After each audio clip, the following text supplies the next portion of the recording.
Daga shekarar ɗan baiwa, kanan mu bara da gwani ba samun kamar sa shine fama. Na kubiyari na buga tambarin ka yanzu zan kirarin ka. In yi jinjina gunka. Mai roƙon amana gun malam dole ne na koda ka. Maka tambura kyauta. Ka kai ne dab da malam Sardauna dan na je na gaida shi. Kurkusa a fadar shi. Duk da shekaru baba. Je ka da lafiya Sardauna. Da mai halin alfarwa. Mutan Kano wana godewa. Rawana ya ƙara rikawa. Ganin ka dole ko da an so. Da an ki Allah ya so. Ibun zama a fadar sarki. Saraki sha'adan mamaki.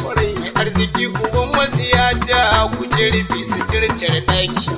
Inda mi ina mai diwa kyautar da za ta samu mamaki. Wanda maaukaci wa zai hure askin da ke jikin lantarki. Jama'a masu sauraro, assalamu alaikum wa rahmatullahi ta'ala wa barakatuhu. Barkanmu da warhaka. Barkanmu kuma da kasancewa da ku a daidai wannan lokaci a kuma cikin shiri na musamman da mukan yi masa laƙabi da ba rabo da gwani ba. Da ta cikin shirin muke karɓar bakuncin tsohon sakataren yaɗa labaran jam'iyyar PRP a nan matakin Kano, kuma tsohon National Executive Committee a cikin jam'iyyar PDP wato SA Alhaji Aminu Gurgu Mai Fulo. Cikin yardar Allah tuni mai girma SA yana tare da mu a wannan zaure, kuma kai tsaye mu ne maka lale marhabin. Jama'a salamu alaikum. Wa alaikum salam wa rahmatullah. Sunana Alkasim Muhammad Nasir Kwarkiya, kamar kullun zan jagoranci shirin a wannan lokaci, inda za mu su kwane kimanin tsawon sa'a guda muna tattauna batutuwan siyasa da SA Alhaji Aminu Gurgu Mai Fulo. Siyasar kuma da ya haɗar da sha'anin siyasar matakin ƙasa Najeriya, alabashi daga bisani mu gangaro nan gida Kano, nan ma mu ga kalar wainar da ake toyawa a da'irar siyasar Kanawa. Sai dai kafin nan SA da wacce za mu kamo shirin. A'udhu billahi minash shaitanir rajim. Bismillahir rahmanir rahim. Alhamdulillah ala kulli hali. Farko muna yi wa Allah maɗaukakin sarki godiya da ya kawo mu wannan lokaci domin mu yi batutuwa a siyasance. Kafin mu ce komai alkasin bisa al'adar wannan shiri. Idan abu ya faru a ƙasa ko a jiha ko a lokal gamma ko a unguwa, iya wanda muka ji na muna taya su munna. Akasin haka muna jajanta musu. Akwai Amiru Kacak, ɗan uwa abokin aiki, wanda ya rabauta da aure. Amiru Kacaku muna taya kan muna irin ta addinin musulunci. Ubangiji Allah ka sa alhairi a cikin wannan aure. Sannan akwai Alhaji Usainu Kula, bakon kushen usuli, wanda ya aurar da 'ya'yansa. Alhaji Usainu Kula muna taya kan muna irin ta addinin musulunci, wanda na ga jagoran kwankwasiya ko kwance jagoran makafi na ƙasa, na ga shi yake kira ga duk wani makaho ko wani bakwankwashe da ya zo ya halarci wannan aure. An yi cikin nasara, Ubangiji Allah ba da zaman lafiya. Akwai Salmanu Farisa, wanda ya aurar da yarsa. Salmanu Farisa Fage, malami a gidan yara. Salmanu Farisa muna taya kan muna irin ta addinin musulunci. Allah ka sa alkhairi a cikin wannan aure. Akwai Naziru, wanda shi ma ya rabauta da aure. Naziru muna taya ka munna.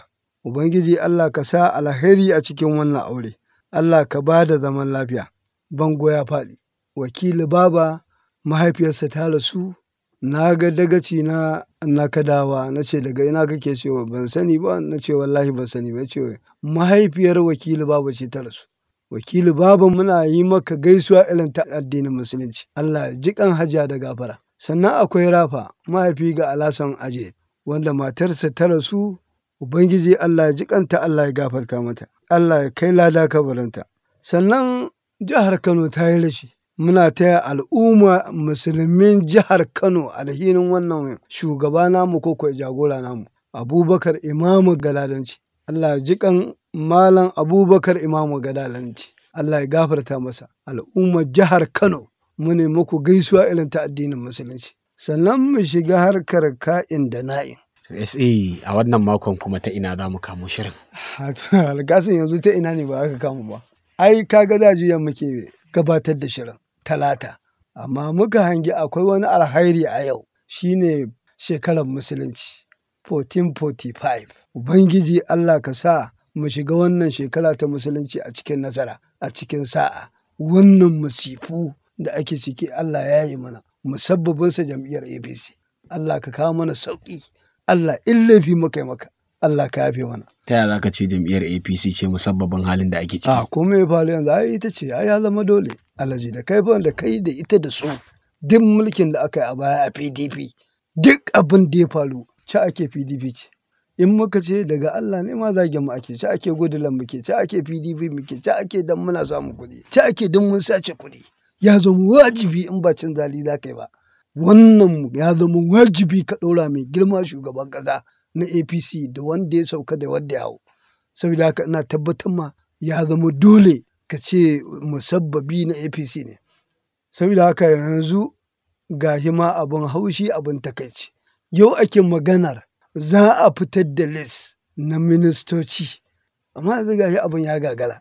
Gashi mun ga an ma gama zama cewar gashi ba a iya fito da sunayen ministocin da aka yi alkawari cewar za a fitar da su za a yi su yau a gabatar da su a miƙa majalisa domin ta amince. Saboda haka muna ganin cewar ƙasar ma ta yi masa yawa, ƙasar ma ta yi masa faɗi. Kuma tuna muka ga al'ummar Najeriya cewar matuƙar ba a canja wannan furogaramin nan na APC ba. Wallahi talakan Najeriya shi da samun sauƙin rayuwa har duniya ta nade. Amma SA aka ce fa a dama karaya lokaci guda ake amma kuma waraka sai an ba a sannu. To wannan a sannu ne Alhaji, wannan ranar da za a rantsar da shi. Rannan za a bayi kundin tsarin mulki ranar 29 ga watan Mai. 'Yan Najeriya sun zaci za su ji abin arziki, za su ji abin alheri a gare shi. Suka ji katsam an mai da litan mai naira 550. Wanda dama na gaya musu a baya, na ce mutuƙar ba canja aka yi ba da cin bashin da rashin tausayi da jari hujja da aka labta talakan Najeriya, wallahi in ba canja tsarin ba, wallahi ba ku samu sauƙi ba, amma ba yadda ba. Na ce inda APC tana gwamnati, ƙaramin sauƙin kuɗin man fetur da za ka samu maganganu na ba 2020, 2019, 2021. Da sai ka ji irin wannan kalaman. Na ce in dai su ne ƙaramin farashi ka sai litan mai 450. Amma aka yi min ca, aka kuma za a kashe ni. Yanzu gashi ana zargi yau an tashi. Ana cewa man nan ya tafi naira 640 ko da 50 ko da 20. Duk ba yana cikin yadda za a saita Najeriya ba bayan janye tallafin man fetur. Ai fa za a saita ta, gashi fa ana saita ta Alhaji, yau fa ana saita talaka. Talaka ya shiga halin ɗimuwa da tashin hankali. Talaka ake saita ko Najeriya. Talaka Alhaji, talaka. Kuma daman in baka manta da kai da ita da su ba, lokacin da yake can Ingila ko Faransa ake jajjuna shi a asibiti. Ya yi alkawari, ya yi firici, ya gaya duniya kamar yadda Alhaji Atiku Abubakar ya zo jihar Kano ya gabatar da kamfen ɗinsa, ya ce yau kuka zaɓen gobe zan buɗe muku bola. Za mu canja duk wani tsari na rashin jin daɗi da APC ta saka ku a ciki. Amma ba ki ba. Kuma yanzu mai girma shugaban. Shi ma a kamfen ɗinsa ba ya faɗi batun janye tallafin ma. To in ya faɗa ya cika. Ga shi ma an janye tallafin. To shi ne na ce ma alkawari ya dama ya ce ma zai ka ko da Najeriya za su kare. To ai ka ga kenan misali SA tun da ya faɗa al'ummar kuma suka fahimci ina aka sanya gaba suka fito suka dangwala wa APC ƙuri'u kuma ina lifi yanzu da za a fito a ƙalubalance. Ni fa ba na ganin ƙalubalantarsa domin shi a ganinsa kuɗinsa ne ya ɗora shi kuma duk ba wanda cutar da al'ummar mutanen Najeriya irin gwamnonin Arewa. Saboda haka. Kuke zargi? Kwarai kwa, mun zarge su laifi ne. Saboda haka shi yana ganin cewar kuɗinsa ne ya ɗora shi. Yanzu baka ji kalamansa ba. Ya ce ba wani mahaluki da ya sai ya cire shi daga gwamnati.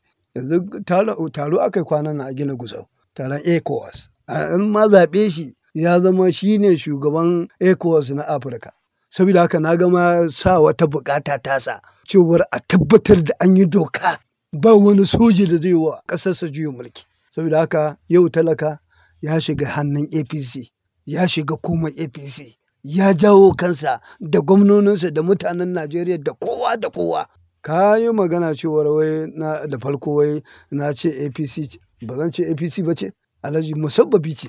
Abinda aka kalubalantar mu da aka yi a ciki tun da ya kawo wannan domin bukatarsa ce muradinsa ne, domin ya ci gaba da gallazawa talakan Najeriya hukuba a hannunsu. Ta yaya? Jari hujja Alhaji. Yanzu wannan man fetur ɗin na ji suna ta maganganu a rage. Ni kuma na san ba da wahala Alhaji an labta ma bashi na ce ma da kai da ita da su duk wani mutum a faɗin Najeriya a gidansu a inda yake ana bin sa naira 215 Alhaji. Ko da baka karɓa ba? Kai kuma ba karɓan ma za a yi ba an karɓan ma ba yanzu ba Alhaji amma duk a tatse ka wannan man fetur a tafi yanzu garin masara naira 850 wani ma na ga kwano Alhaji. Kwano?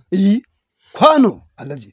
Masara da ka taka ji masara zababbiya naira 200,200 200,300 gero sai ka je kanti 20 baka samu ba ga rashin ruwan da ake fama da shi a ciki ga halin da 'yan Najeriya yau shugabanni suka dora mu a ciki me za ka ce me za ta ce Alhaji yau ba hanya ba wutar lantarki ba lafiya ba ilimi ba tsaron nan ma yana cikin gargararsa Alhaji me za su gama yanzu aka an zo an kara ma tashi ɗaya Goodluck Jonathan Allah saka masa da alheri masoyin 'yan Najeriya mai tausayi na gama saboda haka naira 10 ce amma ai da aka yi ca ba zagin daga malamanmu da 'yan siyasanmu da duk wani mutum ba wanda bai sa mana albarka ko ya tozarta mu ko ya tsina mana albarka ba akan naira 10 amma da cewa suke daga Allah ne ai duk duniya ce ai sai mu koma ga Allah ai wannan abun na laifukan nan an samu kare tattalin arziki da Allah ka daina magana tattalin arziki mutanen mu yaran mu duk wanda ya iya breaking tile ya iya fenti Nijar yake fita da kana hantara dan Nijar yanzu ba amma da aka tayi cutar da al'ummar Najeriya sai aka zo aka ce wa musulun ticket wai APC ce dan abun haushi abun takaici kamar ma mu kafarai ko marasa sallah ake ganin mu wai musulun ticket da malamanmu da 'yan siyasanmu da makonsu kuɗinmu da masu jefa ƙuri'anmu suka ture mu su ne ma musulun ticket ina da tambaya da ke da ita da su ku ɗauki biro ku rubuta. Me ce tambayar? Da aka gaya mana a ba me dole mu tarihin ba ka zo ka ce musulun yanzu kai har ɗan APC ne idan yana da ta idanu zai zo ya nuna ma cewar kai ba ma a daidai ko akan addinin musulunci ko kuma ba ma a jami'a kake ba. Kamar wani ba ma guje yake kallon ka. Amma dakata ai tambaya kai barin baka musu Alhaji. Dakata wannan laifi Alhaji laifin za bala. Musabbabi kamar yadda aka ce mana mu PDP muka kashe mutane muka zo da muka yi kedena muka yi duk abin da zamu yi don mu cutar da al'ummar Najeriya har shugaba na Goodluck Ebele Jonathan yayi tir da Allah wadai yace ubangijin Musa da Haruna ya saka masa. In dai dan yana shugaba ya ɗaura ɗan adam ko ya ɗauran wanda zai yi shugabanta dan kawai giyan mulki Alhaji Allah zai saka masa Allah zai bi masa kuma gashi ana ciki yanzu in na ce ma na dawo ma baya na ce ma in banda ta ido dan APC ya kalle ka ce ma musulun take wanda ta sanadinsa yau a jihar Kano ɗauki misali helin muka rasa sallar Juma'a guda 5 sai da muka rasa tarawihi 30 sai da muka rasa tahajju 10 amma ba annoba ce kuma ta shigo ba a lokacin mulki a lokacin PDP akai amma misali kuma nace tambayar ka ne annobar a lokacin kuma ita duk duniya ne duk duniya nace a lokacin ai yanzu wallahi ba ne ma rantsuwa a program da Allah ne ya so mu ya tsalkake mu ya taimake mu Goodluck Ebele Jonathan da PDP aka aje mu a gefe amma da a lokacin mu ne wannan musabbabin ya shigo wallahi ba za ma a ce duniya ba za a yi Goodluck ne kuma na yi imani Goodluck a lokacin ba kana nan a gwamnan ba da aka zo annoba akwai gwamnan a nan a Najeriya kaso aka ba na irin wannan abu yace ba zai karba ba ba yana ga ma jihar ba kowa sun sani amma da yawa sun karɓi kuɗin saboda haka ya zama dole ya zama wajibi abin da ya sa saboda rashin kunya ta ɗan APC da ya fito mana da musulun take yau gashi dakata na gaya ma hujjoji gashi an rasa tarawihi gashi an rasa kai hatta islam masa makarantu da islam hatta alqur'ani ina gama ba akwai makaranta Allah da aka zo aka dakawawa almajirai Alhaji saboda musabbabin wannan abin da kai fala kuma ya zama dole mu bugi kirji ba a lokacin mu akai ba mun gode wa Allah amma wallahi da ba mu fita an dora mana boko haram an dora mana kashe mutane a nan garin dan majalisa ne ya ce za su yi addu'a cika shekara kwana 100 da PDP ta jefa bam a masallacin sarki haka ya faɗa muna PDP da shugabanninmu ka gaya mana kai kana da hujja ko kana da wata bindiga wadda ba za mu ɗora APC ba ya zama wajibi Alhaji ita ta samu a cikin halin tagayyara da halin kakanika da halin musiba Alhaji mai jari babu malala an kautan ma da kan bref ɗinka ƙwaƙwalwa kenan in ji bature. Ba ilimi, ba hanya, ba wutar lantarki, ba komai, ba duk wani babu. Kuma ya gaya ma cewar to idan wannan yake magana cewar wai ba wani mahaluki da ya isa ya cire shi daga kan gwamnati, a nan nake ba su shawara. Duk da ana ganin cewar ƙungiyar ƙwadago ta haɗe koko ta zama 'yan anshin shata tsakaninta da gwamnati, domin a ofishin gwamnati ake ba shugaban ƙungiyar ƙwadago salary, ake ba shi allowance, ake ba shi duk a nan zai rubuta memo ya kai. Sai abu akwai adalci misali idan aka ce kungiyar kwadago ta zama 'yar amshin shata bayan an ga irin yunkurin da suke yi idan an samu kai a irin waɗannan hali. Gazin mu PDP aka yi rashin arziki da rashin tuzarta da rashin mutunci kungiyar kwadago. Baka ji abin da Goodluck Ebele Jonathan ya faɗa ba, ce yana mamaki ga in Najeriya APC asiri ta musu. Mun ƙara naira 10 ba abin da ba tambayi Kwankwaso. Shugaban makafi yana gwamna. Bai wuce zira'i ɗaya ba yara su cin masa akan suna ganin ya amince ko yadda da ƙarin naira 10 kacal. Amma ta ƙara ma 300, ta ƙara ma 400, ta naira 1000 ma za ko ka so ko ka siya ko ka ban Najeriya. Amma ya kamata ya tsaye ku riƙa yin kyakkyawan zato. Mu an mana an ƙi aiki kyakkyawan zato, mu an mana kyakkyawan zato ko an mana addu'a. Allahumma alaika bi PDP wal tsinanya wal kafira. Ba mutumin da bai shi ba, ɗan kasuwa da malami da mai jefa ƙuri'ar ba wanda bai la'ance mu ba Allah ji. Yau gashi Allah ya musu kamu duk duniya na gama ba wata ƙungiya ko jam'iyya ko gwamnati da Allah ya mata kamun kazar kuku. Ya ƙure mata gudunta Allah ji. Irin gwamnatin jam'iyyar APC. Ta ce za ta yi ta kasa, ta ce ruwan sha ta kasa, ta ce wutar lantarki ta kasa, ilimi babu. Amma Allah ƙungiyar kwadagon ba a ce sun fahimci manufofin gwamnatin ba ne yasa suka naɗa hannu gabanin su ga iya gudun ruwan gwamnatin. Shi ne nake gaya ma ni gwamnati nake ba shawara, ina guje musu. Ranar da ɗanka da ɗana da ɗan Meshinku da ɗan Ibrahim Ma'azu da ɗan wane ne daga gishiri da wasala ran da za su fito. Da ɗan Zainab Gwale Alhaji da ɗan Sallama Sardauna Fage su fito su zauna a titi su zaman diryan a Sudan sai da aka kan ƙarin naira 10 gwamnatin sai da ta sauka akan ƙarin naira 10 na biredi. Siminti a Kamaru sai da aka kolo shugaban wani siminti a nan Najeriya yake. Saboda ya yi ƙarin farashi amma nan an mai da kai 4,700 kana wawa 5,500 kana wawa Alhaji. Saboda haka su tun akwai zargi tsakaninmu da ƙungiyar kwadago wadda muna ganin PDP ta tozarta shugabanninmu da baya ta tozarta mu ta ciwon mutunci mu ta yi duk abin da za ta yi na sabotage watakil da hannunta ma aka tunkuɗe mu. Ana son ka ce idan kuma kuka samu dama ba za ku ƙara bari a yi muku haka. Gashi ma ba su ba su dama ba kotu ma shugaban da ka ta Alhaji. Mu shi ne nake gama ai su mu da suka zo Goodluck Ebele Jonathan da Obasanjo wa ya kai ƙara. Ƙungiyar kwada barin su ma ya fi kowa tsayi wannan shugaban ƙasar da ya zo ya karɓa ya gama shekara 8 talakaban Najeriya bai amfana da komai ba. Anya SE. Da Allah da kata BC akan da mai girma shugaban ƙasa wannan El Rufa'i duk suna cikin zanga-zanga PDP ba ta daidai. PDP ta ƙara man fetur naira 50 ya fito ya ɗaga kuma dole program ɗin sai hau shi wannan na kai dole mu sha uba kuma muna zargin da kuɗin sai hau. Kuma yana cika baki da kuɗin sai hau. Amma a nan na ba shawara. Ya faɗi ya ci saboda kuɗin sa aka zaɓe shi. Ba ya ce kuɗin sai bayar Alhaji. A wai ai ku kuke zargin hakan amma kun ji shi ya fito ya ce yau an zaɓe shi saboda kuɗin sa. Akwai mai cire mana zargi dan mun zargi mai girma Bola Tinubu akan da kuɗin sai hau gwamnati. Saboda haka ma fa muka kai kotu. Saboda zargin an yi amfani da kuɗi. Ƙungiyar ƙasashen turai ne ba su kai tar da Allah wadai akan wannan zaben ba sahihi ba ne. Wani wajen an make, wani wajen an buge, wani wajen ba ma ai ba. Har haka muka ɗango muka tafi kotu ta ba kowa sauki. Yanzu kana ji furucinsa. Abin da ya faɗa kana ji fa a rashin samun kaso ƙalilan a birnin Abuja. Wani mutum ya zo ya ce zai cire shi ta ƙasar za ta yamutse. Abin da yake faɗa yana matsayin shugaba.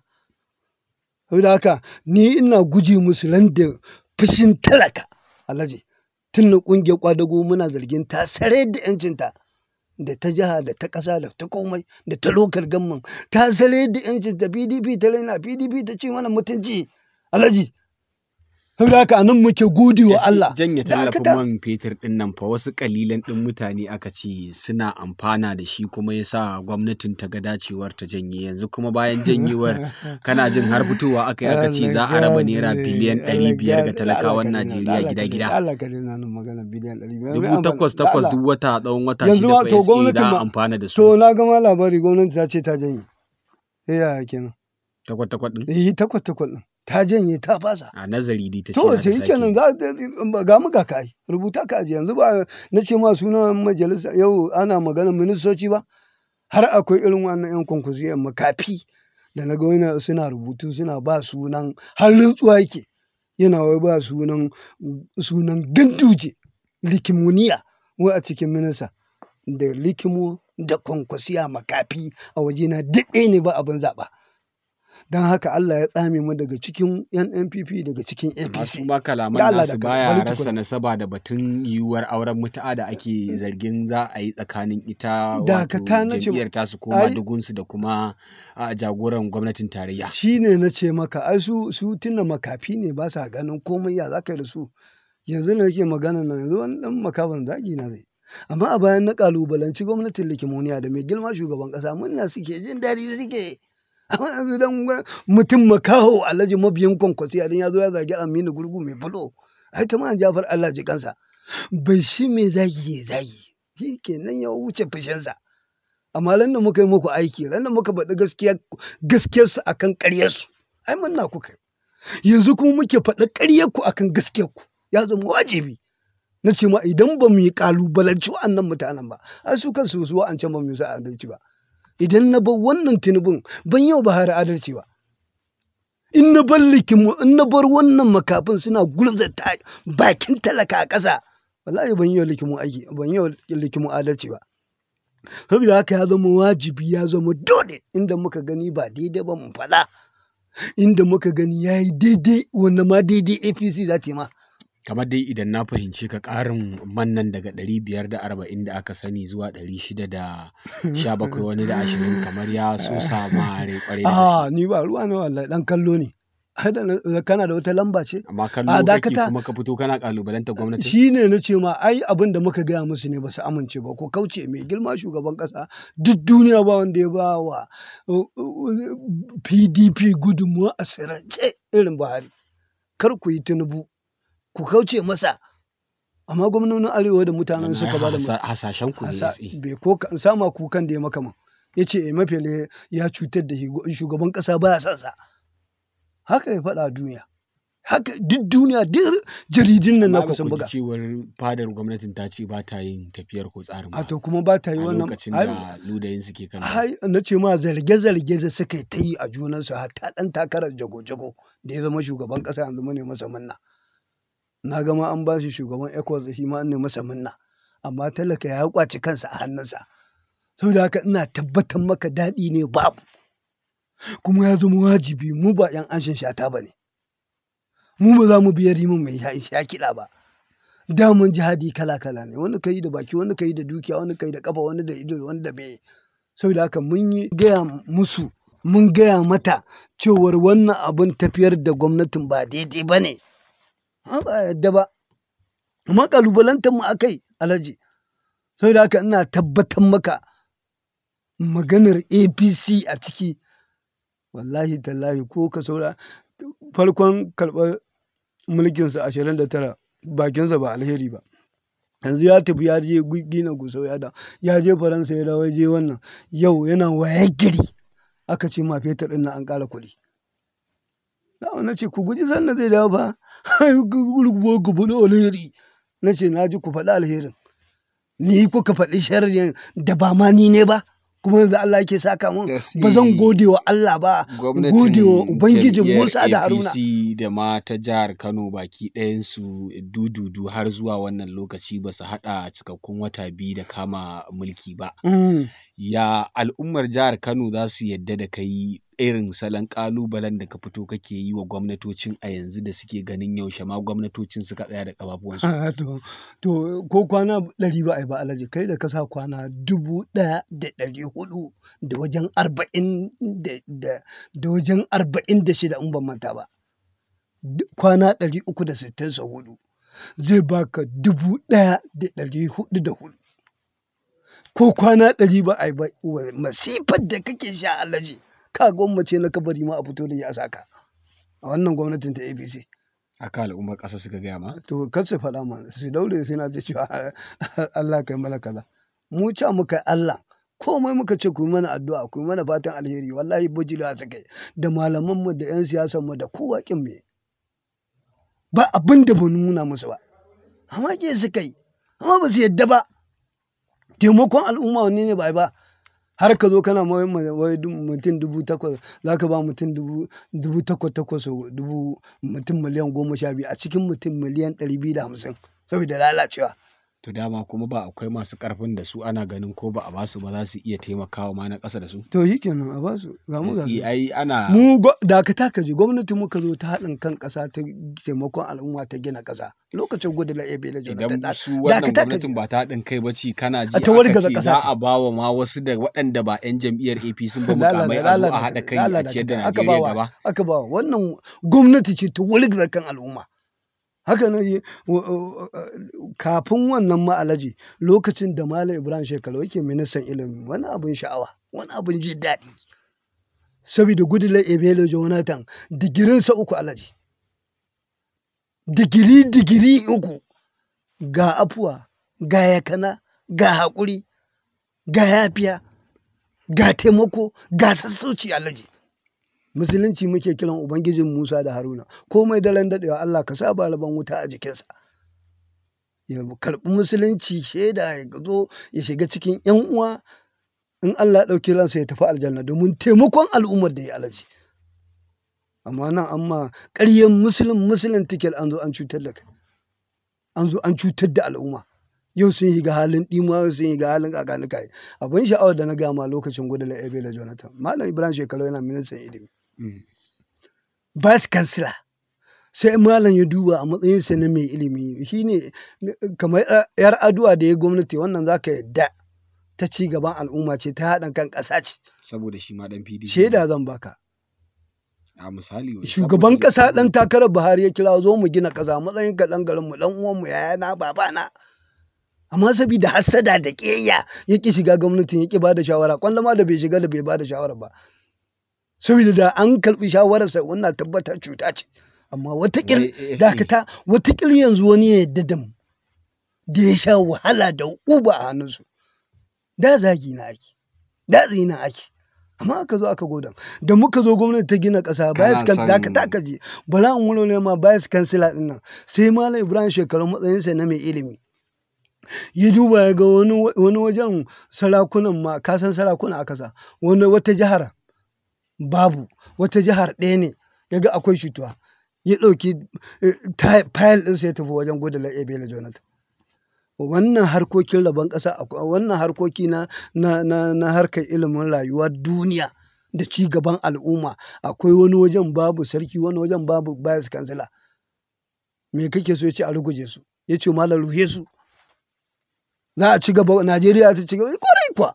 Ya ce ruhe su, abin da kai daga baya ka zo. Malam ya tafi da aka ruguje su.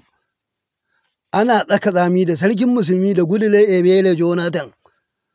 Wace ce jami'a wadda ta fi kowace jami'a ba Ibadan ba ce? To da aka zo da Malam ya ce to wa za a sa? Tsaka tsami fa ake da Malam Ibrahim da Goodluck Ebele Jonathan da sarkin musulmi. Ya ce akwai wanda za ka sa wanda ya wuce sarkin musulmi? Malam Goodluck ya ce a yi approve. Ba ƙiyayya ba komai, domin ya dace duk rashin jituwar da ake da shi. Aka sa yi. Ya ce Malam ɗauki duk wanda za ka sa a jiha. Nan ma ya ga Malam tsakanin Sunusi Lami da Sunusi sarkin jihar Kano. Cewar kar Malam ya ambata ya ba da sunansa, amma ya san Sunusi zai iya goge aikin. Sai da haka ya ce jihar Kano fa. Ya ce jihar Kano ai girman garin za mu duba mu ga girman garin.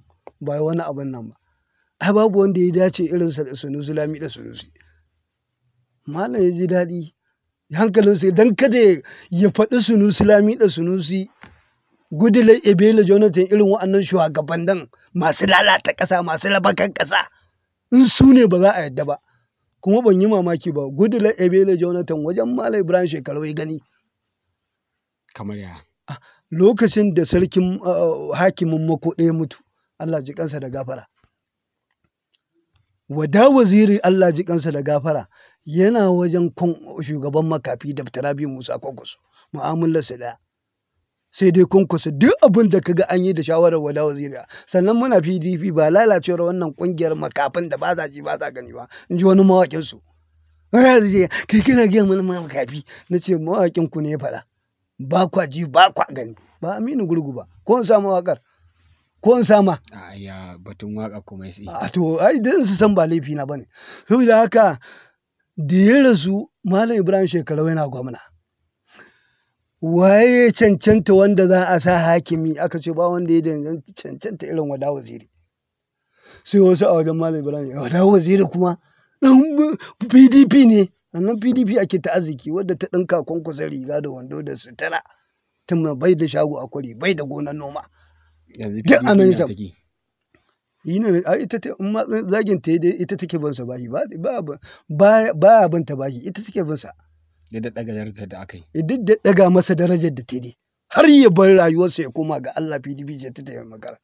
Saboda haka aka ce sai Wada Waziri yan fadan malam ai bai dace ba yace a Wada Waziri ya dace aka ce kawai ɗauki jan biran nan na gwamna ya rubuta a furo Wada Waziri da aka ɗauko takarda aka kawo Wada Waziri Malam Ibrahim Shekarau yi ma hakimi ya ce ƙarya ne aka ce ga takarda ya karanta matsayinsa gogagge na mai ilimi Allah ji kan Wada Waziri ubana ne ni da Yusuf Kawu gadon kaya yana hakimin nan muke tafiya mu tafi sannan wannan burbuɗin makafin Alhaji da ba su zo wajen ba ma ya duba ya gurje idan sai ga Wada Waziri ya ga approval ya ga sigine ta Malam Ibrahim Shekarau ya yi mahakimi ya ce kai amma wannan mutumin fa sai abu wa Allah me ya faru ya ce ai wallahi wani na kusa da shi Allah ji kansa ya ce da oganmu ne wallahi ba yadda za a yi duk cancantarsa duk yawa sai approval ya sa yi. SA wannan batu kake yi kawai na batun adawa a siyasa. Wai kai wannan irin mutum wai barin su zami sakaka suna yi mutane barna suna tozarta mutane suna cutar da mutane sai mu kyale su duk abin da alheri inda suka yi abin alheri na ce ma he a fala. Ma na gani ya riske mu a daidai wannan lokaci muna kasancewa ne da tsohon SA kuma tsohon kakakin jam'iyyar PRP tsohon National Executive Committee cikin jam'iyyar PDP Alhaji Aminu Gurgu mai fulo. Alkasim Muhammad Nasir Kwarkiya nake jagorantar shirin kuma za mu bar SA ya dan sha ruwa alaba shi gaba kaɗan mu dawo sai mu ɗora daga inda muka tsaya. Na ji tausayi ɗayana. Na ji tausayi ‘ya'yana. To ya aka dan Audu me ya faru? Wallahi shugaban ni ku tuna. Rabana ya yiwu ku, rabana ya yiwu mu, garagamar ma hannunku, jan mu kuke bin ku muke, shin ina za ku da mu, ku tausaya mana haka nan. Allah ba za ya bar kowa ba. Allah ba a zalumin kowa ba. Na leƙa ƙasa na yawo na dakata na zauna na yi al'ajam na kuka a kan busa haƙin tallaka. Allah ba za ya bar kowa ba. An yi shekaru sun shuɗe an yi wahalar fetur da man fetur ya yi tsada kanan ziri ya yi tsada da na ga layin mota na dakata ne kallo. Babu motar soja ba motar ɗan sanda ko ɗaya ba ta ciyama ba motar wani sarki sai dai motar talaka daga kabu sai dai taksi su ne motar talaka Su ne motocin na talaka ranka ne. na ji tausayi ‘ya'yana To madalla barkanmu da dawowa kuma ga wanda ya riske mu a wannan lokaci na shaidawa mai sauraro tun da farko cewar muna kasancewa ne da SA Alhaji Aminu Gurgu mai fulo. Ni Alkasu Muhammad Nasir Kwarkiya da nake jagorantar shirin kuma za mu ɗora a wannan gabar SA. Mun sukwane kusan sama da rabin sa'a muna tattauna batutuwan amma kuma sun fi ƙarfi a sabgar matakin ƙasa. A jihar Kano ita kuma tsayuwar gwamnatin ya take. To sai mu faɗo birnin makafi Alhaji, gwamnatin da ba ta ji ba ta gani. Amma kafin sannan na ga shugaban anti-corruption ta hannun Sale Kalakawa na ji ya ce an gayyace shi, hukumar EFCC ta gayyace shi. Wataƙila kaga kan wata badakala ne. Ko da yake ban yi mamaki ba. A baya a sannan wannan burbuɗin makafin wanda suna cikin kwankwasiya amma abincinsu yana wajen gwamnatin likimoniya. Su na ji suna ambatawa cewar shi shugaban anti-corruption na wancan lokacin da yake a yanzu a kasuwan nan ko ta sabon gari ko ta singa idan ban manta ba a ciki akwai ɗaya. Akwai mutumin da ake zargin wajen ko nafdan ne ko shirowa cewar akwai mutumin da aka anshi kuɗi a hannunsa. To kaga wataƙila ina jin ko Sale Kala da bai bambance ba ko ina jin wannan zai faɗa. Idan kuma bai faɗa ba ina aka kwana akan wannan magana. Domin ya ƙalubalanci ko ku ya cike ya bugi ƙirji. Akwai mutane masu bani haushi da takaici. Alhaji ba ka da ra'ayi, ba ka da aƙida. Duk sanda gwamnati kaga ta zo kai sannan kuma za ka bar waccan gwamnatin ka tafi a'udhu billahi. Ina Allah wadai da irin wannan halayya ta mu irin ta wannan mutane. Amma da Allah da shi idan gwamnatin ta ƙarshe ana iya rabuwa hannu dutse hannun riga ba kuma daga bisani kai ka nema wa kanka kuma duk a baya waccan gwamnatin bai yi akan Malam Ibrahim Shekaru wannan rahin arziki ne da rahin mutunci da gwamnatin likimoniya ta anka ta taimakon kwada mai kan turuwa cewar a yi gidan Malam Ibrahim Shekaru an ƙara misalin ɗakuna biyu za a yi an yi guda 5. Kaji mutanen da muke gwamnatin malam da take da ilimi da basira Alhaji aka tura wannan shugaban anti-corruption ya dinga watso takardu ya bincika duk shugaban makafin na ya yi gwamnati ya zo ya yi gwamnati ya ga Malam Ibrahim Shekaru maganganu Alhaji cewar da Malam Ibrahim Shekaru irin gwamnati yanzu ba abin irin wannan ta yadda da aka bai shugaban anti-corruption an bai 'ya'yan Malam Ibrahim Shekaru shugaban makafi ya yi gwamnati. Kaga inda aka bai 'ya'yan Malam Ibrahim Shekaru ko Malam Ibrahim Shekaru fili ko gida wannan likimoniya da ta zo ko fili ko kasuwa kaji inda mutuncin Malam Ibrahim Shekaru ya daɗa girma da tsila kamar yadda aka fito da sunan wannan shugaban anti-corruption nan. Kaga an sa na ɗan Malam Ibrahim ta uku ba ya zo yana ta hari gido a rediyo ya fi ki faɗa cikakken sahihiyan magana wa ki raba yare da ɓarawo ya fito dai da gaskiyar abin da ake Allah dakata a inda ya mace kesto da Asarani da Ganduje da Kwankwaso Alhaji kesto da Asarani Alhaji a inda ce ban gane ba irin kumba irin kayanta Alhaji saboda haka tare suka taso don haka aka ce kullum ka yi abin arziki a gaban yaro domin ya tayi ya koyi halayya ta kirki amma shi yawa Ganduje ta wadda mu muka zargi wa ta bai fafa muka yi masa Alhaji ta yan boko a nan ma nake kira da shugaban anti-corruption nan duk wanda aka fito su wa'annan likimoniyan ne ma suka bar abin duk wanda kuka ba fili ku fito da su kafin su buga sunan da suka ce za su buga ku fito da sunan wa'anda kuka ba masu buga ku bayar ba ya bayar ba an ce 'ya'yansa ne ya ga sunan 'ya'yan ba na yin ɗaya daga ciki Alhaji domin a ciki a waye bai lokal gaman kuɗin su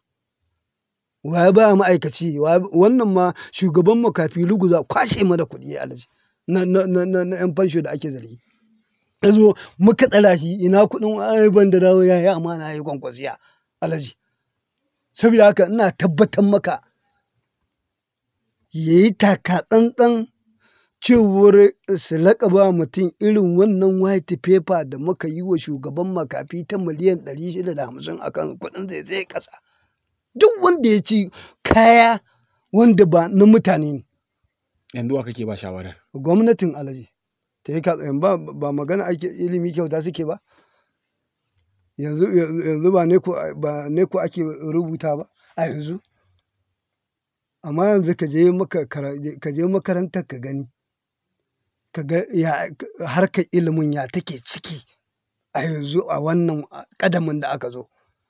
Ka zo ka ce mai digiri 3 da mai digiri 2 za ka tura su waje. Duk fa suna da na ɗaya. Saboda cutar da al'ummar jihar Kano Alhaji wanda ake yi a ciki.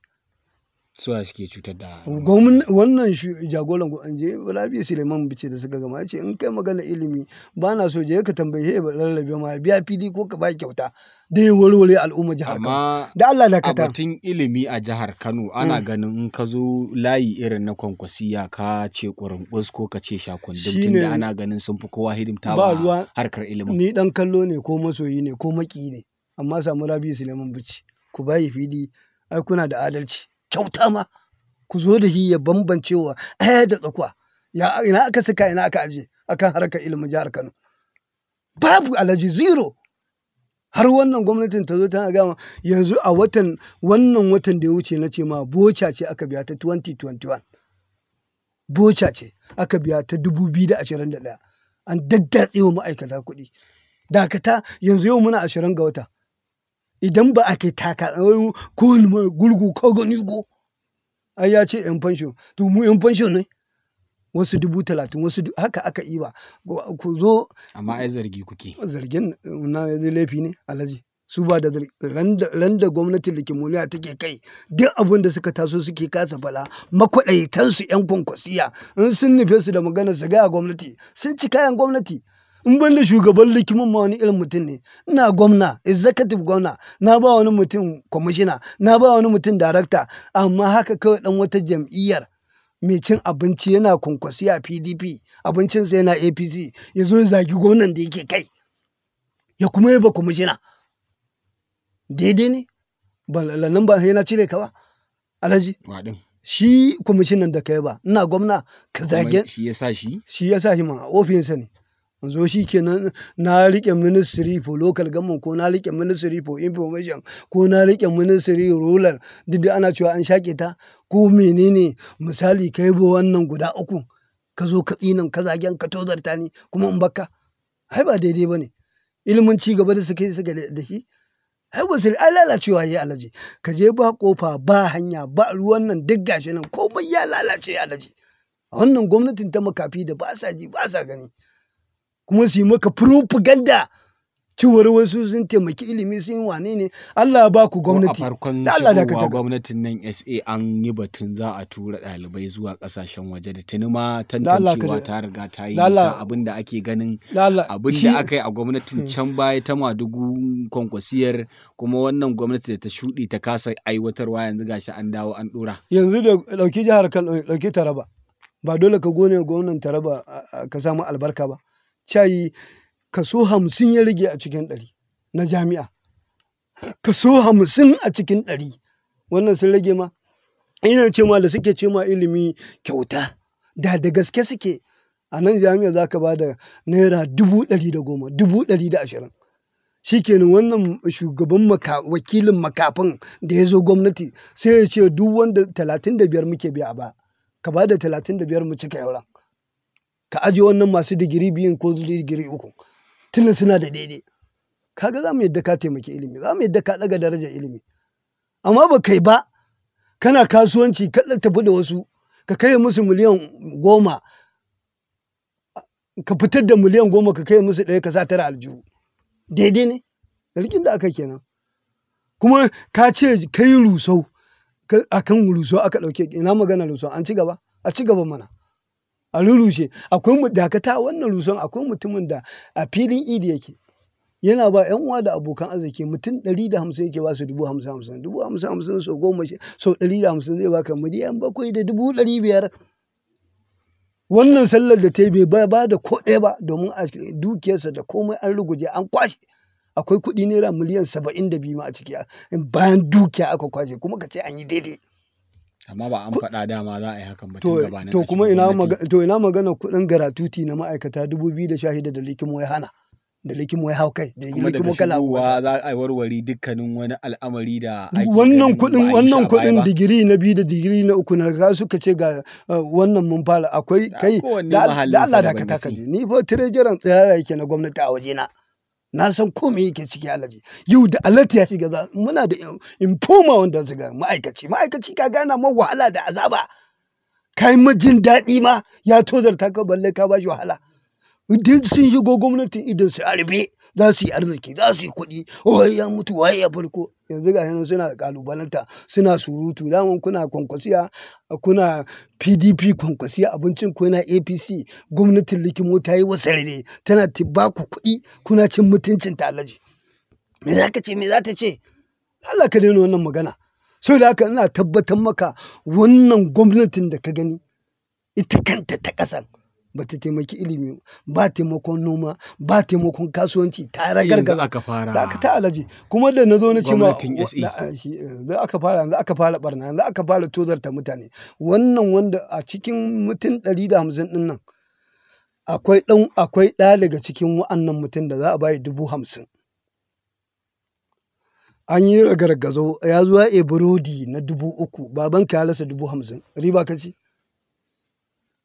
tambayar ka nake riba ne kuma kayan wani ka ba kuma da ba can ba gwamnatin ce ta sa da shugaban ne kana je ce yala sama maganar da ya faɗa da bakinsa shugaban makafin wanda ya ce yala za su yi burodi su arziki to wannan ai shi ya sa su da ba amma gwamnatin ita ta sa Alhaji ba faɗoran su muke ba shi ne ya sa su ya jagoranci abin gwamnatin ce ko shi ne shi ne da bakinsa Alhaji ai gwamnati daban shi daban shi ne da ba wani magana matsayin sa dan kawai ya ba wa gwamnati shawara ya ba tafiyar da gwamnati gwamna ba shi da Allah da gwamnati ba akwai wannan gwamnati mai alfarma gwamnati irin ta jihar Kano mai daraja wanda ta fi shugaban ƙasar Nijar girma amma yau yana gwamna yau in shugaban makafi yana nan wakilin makafi zai tashi ya tafi Mila Road ya karɓo abin da ina za a ruguje ina za a rushe wa za a ciwo mutunci wa za a gallazawa daidai ne Alhaji ka zo da gilli ka zo da cutar da mutane ba ni na gama ni a wajena da shi wannan mota ba fasinjan da suke kotu ake jira Allah ya sa a si wata 10 a ruguje su Alhaji kaga ba su yi wa mutane komai ba su kuma wannan hau yanzu a gidan malam sai ka samu ba a gidan malam nake ba sai ka samu wani ko yana ra'ayin gidan wannan mota ba fasinjan bangaren likimoniya ko yana bangaren kwankwasiya amma ni a wajena duka wannan in zan lissafa ma cutar da malam da suka yi kafin mu cutar da malam da suka yi Alhaji ba da kai muka ta program kafin zaɓe ba na ce Allah ka kifar da buƙatarsu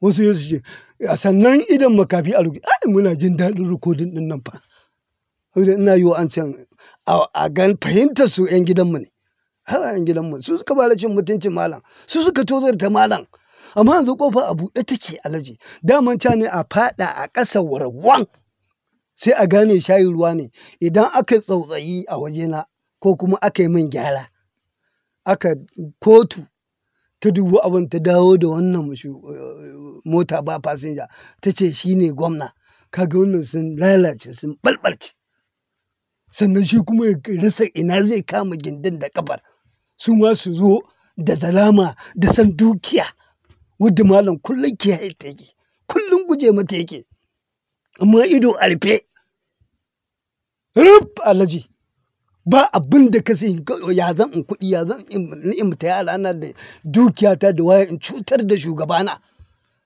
yanzu kai har kana da har yanzu kai dan gidan likimoniya abin haushi abin takaici ba su suka kafa gwamnati ba 'yan gidan malam wasu da suka kafa gwamnati su gandujan suka to wai suka gaba gadi wai wannan shugaban likimin mutumin kirki ne ya mafi bala yanzu saboda ba su da zuciya yanzu wannan makafan sun kafa su ma yanzu za ka ga rashin godewa Allah da tozarta wani kuma Allah ba zai kyale zuwa sai ya siyasa ce anan aka gaji cin amana munafunci ke na bibi na haka duk ta inda ka fito Allah sai ya wulakanta waye kai ai abin da yasa nake son kunkuso sai da jarumi ne tambaya ka nake da ita ga amsa ka rubuta kamar ya da kunkuso da malam Ibrahim Shekaru zan ba da misali waye fi gwaninta a bani maki in an bani maki a yo a batun jarumta A bakin jarumtar da gogewar siyasa. aitani alƙaluma musamman su 'ya'yan jihar Kano suke ganin ba ma haɗi tsakanin shi Madugu da kuma jagoran nan. to a yanzu gwamnati ce ai shine zan bada misali amma ina so a bani maki tsakani da Allah da sanda kunkusa yi alfahari yawan shekaru ba siyasa ba dan siyasa bane kuma bai da 50,000 shugaban makafi ya cika baki ce a bai hakinsa ya ce siyasar daɗi ce ko gwamnati daɗi ce ka je ka nema Allah kuma ya nema wajen ubangijin Musa da Haruna Allah ya fatali da shi kwankwason yana kujerar gwamna ga soja ga ɗan sanda ga INEC in ji wani shugaban karamar hukuma ne sai an yi na tamu filin zaɓe namu kalashin santa tun da Allah ya fatali da shi Allah ya sa wa annan makafin saboda haka da ya cika bakin Allah ya nuna masa matsayinsa ya ɗauko mara 50,000 ɗin mara mutane kuma ba ɗan siyasa ba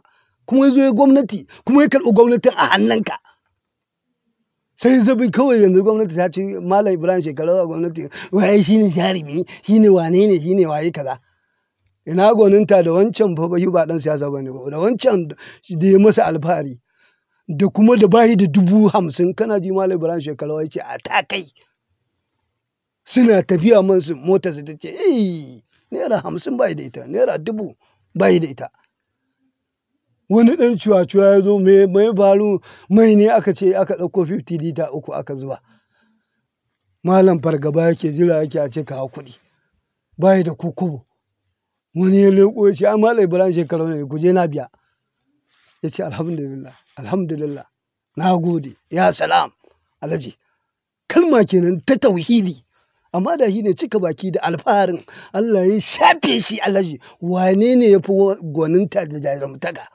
da shi wannan bai da 50,000 kuma ba ɗan siyasa ba ne kuma ya zo karɓi gwamnati a hannunka amma saboda rashin kunya da rashin ta ido sai suke cewa ai goga ne ai hanya wanda bai da jam'iyya ba ga alhaji ga wanda bai da kokobo duk duniya ba akan kuɗi aka raja'a ba ka kashe wani dan mulki akwai ɗan majalisar da aka zargi da na ji cewar kotu ma ta wanke shi ana zargin cewar waɗannan makafin kasan su yanzu babu ya sun yi siyasa wai ya kashe mutum 16 don kujerarsa sanar firazin Malam Ibrahim Shekaru ya ce kai ranka daɗe ya ce harkar nan ba in za ka san yadda doka INEC cate kai ne duk duniya ba mai canja sunan in ba kai ba Malam Shekaru ya ce me kake tsoro ya ce ai mun fita daga jam'iyyar me kake tsoro ya ce Allah me kake tsoro ce kwana biyun nan da ranar saka ka da ranar tashi in ci abin da ba nawa bane da za mu yi da mun yi ma salu sagar ta kai ran da aka zo aka ce mi kalma mu ba da kuɗi ya ce waye ci zama aka ce kwankwaso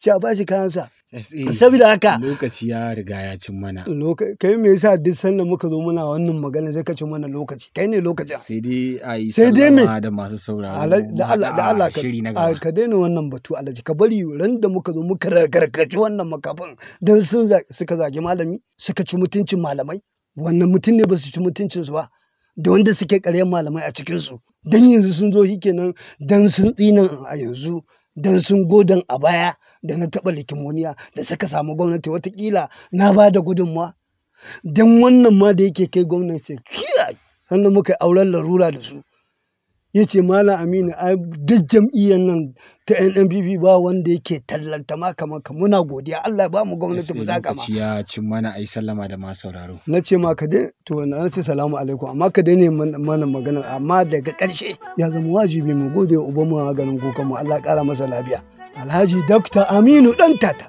ya kamata ka fito ka ga shugaban ƙasa gaskiya mu maganar mu ta siyasa ce wataƙila su ce zagin su muke wataƙila su ce adawa muke musu amma magana ka guda ɗaya ta fi magana duk wani ɗan jarida ta fi magana duk da ka zo kai magana autonomy da ki waje gaban ka ce a ji tsoron Allah a bai lokacin gamman kuɗin su ka fito ka gaya shugaban ƙasa gaskiya kar boran harkar mutane su zo su yi daman diryan a titi ya rasa gwamnati da haka ya zo dole daga ƙarshe mu gode Alhaji Adakawa ya zama wajibi mu gode masa Allah ya saka masa da alheri mu gode Alhaji Ado Sarkin Albasa na Malam Ibrahim Shekaru Ado Sarkin Albasa akwai masu shayi da waye duk masoyin Malam Ibrahim Shekaru ne sannan mu gode Alhaji Kabiru Sani Kwangila SKY Alhaji da je ka gani yadda ake a gidan munzali a kawo abinci shinkafa da faduka da daddawa da naman rago alhaji da ba a ci amma yanzu wannan gwamnatin da ta zo a leda ake zuba ma tsoro kake ka ci domin in ka ci gida me za ta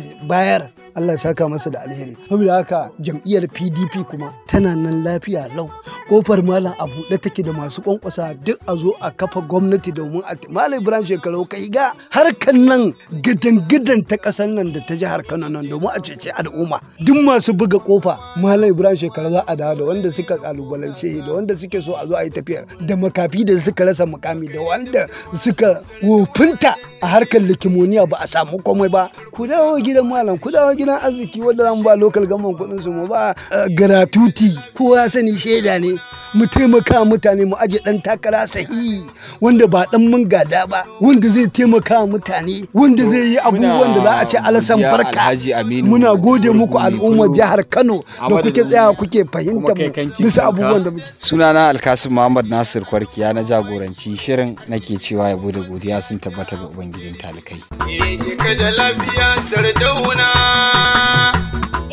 da mai halin alfarwa mutan Kano wana godewa rawana ya kara rikawa ganin ka dole ko da an so ko da an ki Allah ya so ibun zama a fadar sarki saraki sha'adan mamaki mai arziki uban matsiyata ku rufi su circire daki inda mi ina mai diwa kyautar da za ta samu waki wanda ma'aukaci wa zai hure askin da ke jikin lantarki lantarki lantarki lantarki lantarki